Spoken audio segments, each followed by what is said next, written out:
Sir, hindi po kasama sa scope yan. Siguradong sigurado akong narinig mo na tong linya na to kung nakapagpatayo ka na ng bahay. Gusto mo bang malaman kung paano hindi mauuto sa linya na to? Pwes, tapusin mo ang video na ito at huwag kalimutang mag-follow para sa mas marami pang tips. Imagine mo to, nagpapatayo ka ng bahay mo. Finally, natutupad na ang pangarap mo. Tapos, may nakita kang kailangang ayusin. Simpleng bagay lang. Lalapit ka sa contractor, "Boss, pakilagyan naman ng extra outlet dito sa tabi ng kama." Ang isasagot sa'yo, "Sir, add work po yan. May additional charge." O kaya naman, napansin mong medyo maluwag yung bisagra ng pinto. Sasabihin mo, "Pakihigpitan lang sana tong hinge." Ang sagot, "Naku sir, out of scope na po yan. May nakita kang dumi o mantsa sa kapipinturang pader, ipaparetouch mo sana." "Sir, pasensya na po. Hindi po kasama sa contract yung retouching na ganyan." Nakakainis, di ba? Ang ending, lahat ng maliliit na request mo, nagiging variation order. At bawat dagdag may katumbas na presyo. Para kang naglalakad sa minefield ng mga hidden charges. Ang nakakalungkot, madalas, sinasadya talagang gawing malabo o kulang yung kontratang pinirmahan mo sa simula. Bakit?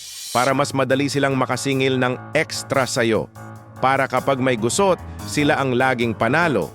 At ito ang masaklap na katotohanan, ang truth bomb para sa'yo. Ginagawang vague at malabo ng ilang contractor ang scope of work para magkaroon sila ng gray area. Itong gray area na to ang alas nila laban sa'yo. Kapag may problema o may gusto kang ipabago, kahit gaano kaliit, gagamitin nila yung kalabuan ng kontrata para sabihing, "Wala po yan sa usapan." Ikaw ngayon ang maiipit. Ikaw ang mapipilitang maglabas ulit ng pera para sa isang bagay na sa isip mo, dapat kasama na sa original na bayad. Para mong binabayaran ulit ang trabahong dapat tapos na at kasama na sa simula pa lang. So, ano ang totoong solusyon?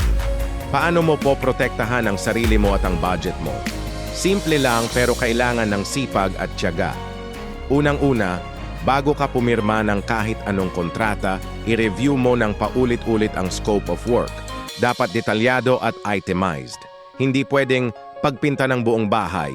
Dapat nakalagay, pagpinta ng interior walls, 2 coat, brand ng pintura, kulay, pagpinta ng ceiling, pagpinta ng exterior, at kung ano-ano pa. At bawat item, dapat may reference sa construction drawing para klaro kung aling parte ng bahay ang tinutukoy. Pangalawa, iwasan mo ang mga terms na as needed o subject to owner's approval na walang malinaw na basehan. Dahil yang mga yan, open for interpretation at pwedeng pagmulan ng debate. Dapat lahat specific. Pangatlo, gumamit ka ng scope control sheet. Isa itong simpleng document, pwedeng spreadsheet lang, kung saan nakalista lahat ng kasama sa kontrata. Habang umuusad ang construction, i-check mo isa-isa kung ano na ang natatapos. Sa ganitong paraan, monitored mo kung ano lang talaga ang covered ng binabayaran mo. At pang-apat, kung mayroon talagang additional work na hindi maiiwasan, siguraduhin mong may pirmadong approval document bago simulan ang trabaho. Dapat nakalagay doon ang detailed cost breakdown. Huwag kang papayag sa verbal na usapan lang. Kailangan may paper trail. Tandaan mo to, never assume, always confirm in writing. Huwag kang matakot magtanong at maging metikuloso.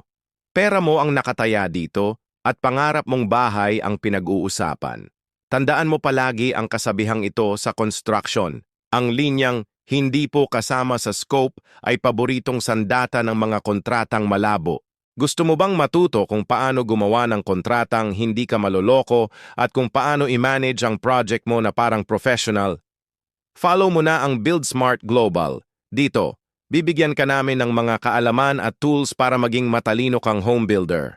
Salamat sa panonood at kita-kits tayo sa susunod na video.